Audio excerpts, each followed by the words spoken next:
Introduction. मैं कैलाश चंद दिल्ली सरकार से डिप्टी कंट्रोलर ऑफ अकाउंट्स के रूप में मैं कार्यरत रहा हूं और वहां से मैंने वॉलंटरी रिटायरमेंट ली समाज और संगठन के लिए और लेखन कार्य कर रहा हूं। कुछ किताबें प्रकाशित हुई हैं।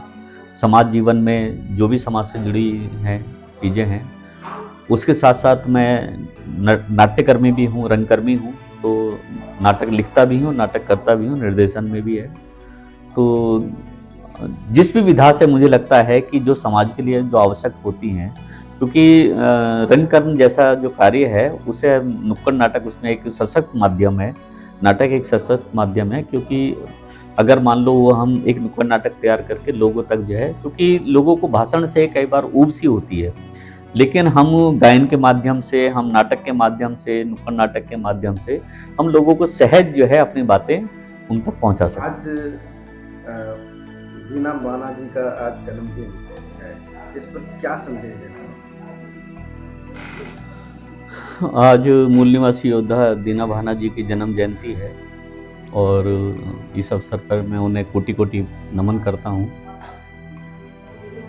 और सिर्फ यही संदेश देना चाहता हूँ कि महापुरुष किसी एक जाति का नहीं होता, वो समाज का होता है। क्योंकि जो भी उसने अपने जीवन में सामाजिक कार्य किए होते हैं, समाज में अपना योगदान दिया होता है, तो किसी एक जाति को लेकर वो अपना योगदान नहीं दिया होता या जाति के उत्थान के लिए नहीं कर रहा होता, उसके सामने समाज रहता है। और अब हमारे यहाँ समस्या क्या है कि हमने अपनी जो जातियाँ हैं उसको समाज मान लिया है। तो ये कई बार जो है भ्रम भी पैदा करती हैं, क्योंकि अगर हम अपनी जाति को अपना समाज मान लेते हैं तो वो फिर भ्रम उत्पन्न करता है कि फिर अगर मेरी जाति मेरा समाज है तो जो दूसरे लोग हैं फिर उनकी आवश्यकता उनको प्रतीत नहीं होती, जबकि समाज जो है वो जातियों का समूह है या लोगों का समूह है जिन लोगों को मिलकर जो है वो एक समाज बनाते हैं। तो दीना भाना जी के बारे में अगर मैं एक बात कहूँ तो दृढ़ निश्चय व्यक्ति, जिन्होंने अपने जीवन में जो ठाना वो किया, और उनकी जो मशहूर कोटेशन है वो, क्योंकि वो पटना के अधिवेशन में हमारे यहाँ आए हुए थे, तो उन्होंने उस वक्त कहा था कि असल में जो परिवार था उनका, जिस जाति से संबंध रखते थे, वहाँ उनको दाना कहा जाता था। और दाना आप लोगों ने अगर जो हमारे पहले जो बड़े बूढ़े थे, जो हमें दादा दादी या नाना नानी जो कहानियाँ सुनाते थे, उसमें दाना राक्षस होता था कि वो दाना है और वो आता है बच्चों को खा जाता है। इस तरह की कहानियाँ जो हैं काफ़ी प्रचलित थी और हम लोगों ने भी वो पीरियड देखा है जब हमारे बुजुर्ग को दाना करके जो है कहानियाँ सुनाया करते थे। तो कह रहे कि असल में मेरा जो नाम था वो दाना था, और जब वो लोगों ने कहा कि इसका मीनिंग ठीक सा नहीं है तो वो फिर मैंने दीना करा और फिर वो उस तरह से मैं दीना भाना बना। राजस्थान से चलकर आए और वहाँ भी, क्योंकि हर एक व्यक्ति के जीवन में टर्निंग पॉइंट आता है और ये उस व्यक्ति के ऊपर निर्भर करता है कि वो उस पर क्या प्रतिक्रिया करता है। जो सामान्य व्यक्ति है वो उसे एक घटना मानकर जो है वो छोड़ देता है, लेकिन जो असामान्य व्यक्ति हैं या जिनको बुद्धिजीवी कहें या हम अपने महापुरुष कहते हैं, तो वो उसको संज्ञान लेते हैं कि अगर ऐसी घटना हुई है तो मेरे साथ क्यों हुई है। क्योंकि वो जो भैंस वाली जो उनकी कहानी है, जो लोगों के माध्यम से हम लोगों तक आती है, और जो लोगों ने लिखा है, ज़्यादातर लोगों ने लिखा है कि उन्होंने एक भैंस पाल ली थी। तो जो वहाँ के तथाकथित जो बड़ी जाति के लोग थे, उन्होंने कहा कि अरे तुम्हारा काम तो सुअर पालने का है, तो तुम भैंस कैसे पाल सकते हो। और उनका एक तरीके से जीना हराम करा और वो उससे बहुत ज़्यादा परेशान हुए और उन्होंने विचार किया कि मैं इस व्यवस्था में नहीं रह पाऊँगा, और यहाँ फिर वो वहाँ से छोड़कर, राजस्थान छोड़कर जो है वो दिल्ली आ गए, और दिल्ली के बाद जो है फिर वो वहाँ से पूना चले गए। ये वो दौर था जब नौकरियाँ जो है उतनी ज़्यादा कठिन नहीं थी और जनरली जो है नौकरी क्लास 4 जैसी नौकरी जो है वो मिल जाया करती थी, तो वहाँ क्लास 4 में लग गए। लेकिन अपनी योग्यता के बल पर वो वहाँ यूनियन तक गए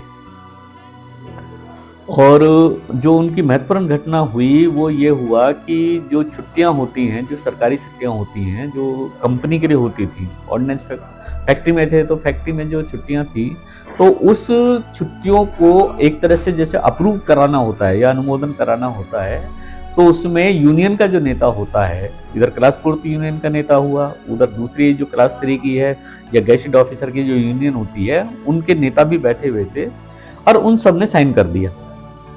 लेकिन जब वो लिस्ट दीना भाना जी के सामने आई तो उन्होंने कहा कि इसमें 14 अप्रैल की जो छुट्टी आपने काटी है और ये तो हमारे महापुरुष की जयंती है और इसकी छुट्टी तो मुझे चाहिए चाहिए। तो उनसे दबाव बनाया गया कि आप ऐसा करो, जो अब हो गया है वो हो गया, आगे देखेंगे कभी कुछ बात बनेगी। तो उन्होंने कहा नहीं, मुझे अब भी चाहिए इसमें छुट्टी जो है, और उनसे दबाव बनाया गया कि आप इस पर साइन कर दीजिए। तो उन्होंने साइन करने से मना करा कि मैं इस पर साइन नहीं करूंगा और आपने जो करना है वो कीजिए। और उसके बाद जो स्थितियां बनी हैं, फिर उन्हें सस्पेंड भी किया गया, हर तरीके से डराया धमकाया भी गया। वो वहाँ धरने वरने पर बैठ गए। फिर तो वहाँ डीके खापाड़े साहब और कांसीराम साहब वो भी उसी कंपनी में थे। तो डीके खापाड़े साहब से वो कांसीराम को जब वो मिले तो उन्होंने कहा कि यार ये कौन है, ये कह रहे क्लास 4 का एक यूनियन का आदमी है। कह रहे ऐसे बहुत सारे नेता आते हैं और आते हैं चले जाते हैं, ये 2-4 दिन में ये भी कुछ अपनी मांग होगी करके उठ जाएगा ये। तो खापड़े साहब ने कहा कि ऐसा नहीं है, ये व्यक्ति जो है वो जिद्दी किस्म का आदमी है और गलत बात वो नहीं कह रहा है, और इसके लिए तो हमें भी उसका साथ देना चाहिए क्योंकि बाबा साहब केवल इसकी जाति के कोई ना है। तो उन्होंने फिर उसने कहा कि अच्छा ठीक है मैं देखता हूं। तो जैसे कांसीराम साहब ने फिर दीना भाना जी से मिले और वो सारी बातें हुई, खापड़े साहब से मिलकर फिर उन्होंने एक वकील किया, और उस वकील की जो फीस थी उस वक्त 1000 रुपया बहुत बड़ी फीस मानी जाती थी, तो 1000 रुपया वो कांसीराम साहब ने उनको दिया। तो जो कांसीराम साहब के साथी अधिकारी थे तो उन्होंने कहा भी कि यार कांसीराम तुम जो है तुम अधिकारी हो यहाँ और ये कर्मचारी है, तुम इसके पंगे में क्या होते। कहते साहब पंगे में तो पड़ना ही पड़ेगा। कह रहे क्यों। कहता क्या है, इसकी राशि और मेरी राशि एक ही है। तो उन्होंने कहा भाई ऐसे क्या हो गया, तू जो क्लास 1 ऑफिसर है और वो तो कर्मचारी है। नहीं क्या तेरी राशि। कहता जी वो है चूड़े का, तो वो चार से है और मैं हूं चमार का। तो इस तरह से भाई हम दोनों की तो राशि भी एक है, और अब मैं इसको जिद मैंने कर ली है कि इसको वापस नौकरी पर मैं लेके आऊंगा। और इसके लिए उन्होंने जो दबाव बनाना था, सरकार पर दबाव बनाना था, उस तरीके से फिर उन्होंने किया और उनकी नौकरी बहाल की गई। तो नौकरी बहाल होने के बाद फिर कांसीराम साहब को इनहिलेशन ऑफ कास्ट डीके खापड़े साहब ने, दीना भाना जी ने, क्योंकि जब इनकी तिगड़ी मिल गई तो उन्होंने वो दी। और जब उन्होंने विचार किया तो इतने ज़्यादा उद्वेलित हुए कांसीराम साहब कि सवेरे बहुत जल्दी उन्होंने जाके डीके खापड़े साहब का दरवाजा खटखटाया। उन्होंने कहा कि नहीं ये बहुत टाइम बीत गया और मुझे तो जानकारी नहीं थी इस बारे में, और ऐसा है कि अब मुझे क्या करना है ये बताइए। तो फिर वहाँ से उन्होंने अपने लोगों को संगठित करना शुरू करा, और संगठित होते होते फिर उन्होंने बामसेफ जैसी संस्था जो है उसके निर्माण में सहयोग बनाया। सारे जो अपने यूनियन के लेवल की चीज़ें थी उन्होंने कहा, फिर जब विचार किया कि ये समस्या जो जाति की समस्या है या इस तरीके की प्रताड़ना की समस्या है, ये केवल महाराष्ट्र में नहीं है या केवल पूर्णा जिले में नहीं है, ये समस्या पूरे भारत में है। और जब पूरे भारत में है तो फिर वो जो संगठन होना चाहिए वो भी आपका राष्ट्रीय लेवल का संगठन होना चाहिए जो इस बातों को जो है वो देख सके। क्योंकि अगर 1000 किलो का कोई पत्थर आपके राह में पड़ा हुआ है तो उसको हटाने के लिए आपको उतनी शक्ति बल की जरूरत पड़ेगी, तभी वो राह से हट पाएगा। अदरवाइज जो है आप उसमें कोशिश करते रहेंगे वो नहीं हट पाएगा। तो इस तरह से बामसेफ का जन्म हुआ, और उससे आगे आपको मालूम है कि फिर वो बीएसपी बनी, DS4 बनी, जो भी वो आगे के संगठन थे उनका निर्माण हुआ। सर एक सवाल है, 80-90 के दशक के विचारक जो बौद्धन विचारक और अभी 2000 के बाद के जो विचारक, उसमें क्या अंतर मानते हैं? एक तो काल का अंतर आ गया है, समय का अंतर आया है, सुविधाओं का अंतर आया है, क्योंकि वो जो पीढ़ी थी उस पीढ़ी ने संघर्ष करके कुछ हासिल किया था। जो थोड़ा बहुत मिला था उनको अपनी पढ़ाई के बल पर या जो अपने पीढ़ियों को कर पाए। एक सवाल मेरे से मैं शालीमार बाग में कहीं था तो ये सवाल एक साथी ने और ने पूछा था, तो मैंने उन्हें कहा कि जिस वक्त हम लोग संघर्ष की राह पर थे, जो 80 या 90 का दशक था, जब हम लोग संघर्ष की राह पर थे तो हमारे पास खोने के लिए कुछ नहीं था।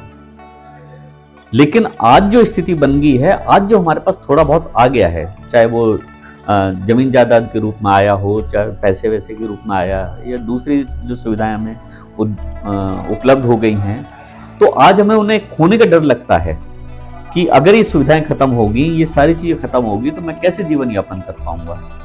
तो आज जो हमारे जो बहुजन जो चिंतक अपना आपको कह रहे हैं, एक तो यही है कि वो अलग अलग खेमों में बटे हुए हैं, अलग अलग संगठनों में बटे हैं, अलग अलग पार्टियों में बटे हैं।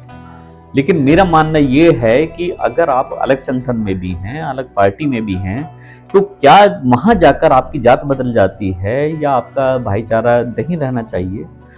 तो हम वो भाईचारा या मूल निवासी बहुजन समाज के जिसकी संकल्पना हमारे महापुरुषों ने की थी, क्योंकि ये उनको भी मालूम है, हम 85% कहते कहते नहीं आगाते, लेकिन हम लोग ये नहीं होते कि हम 5% भी इकट्ठे नहीं हो पा रहे हैं। और जो दुश्मन है हमारा इसी बात का तो फायदा उठा रहा है कि अगर हम संगठित हो गए तो उसे भी मालूम है कि फिर उनको देश छोड़ के भागना भी पड़ सकता है। ये स्थिति उत्पन्न हो सकती है, केवल यही नहीं कि उसे संसाधन छोड़ने पड़ेंगे, उसे यहाँ से भागना भी पड़ सकता है। सर, एक ब्राह्मणवाद से भी खतरनाक नकली अम्बेडकरवादी, इस कथन को कैसे?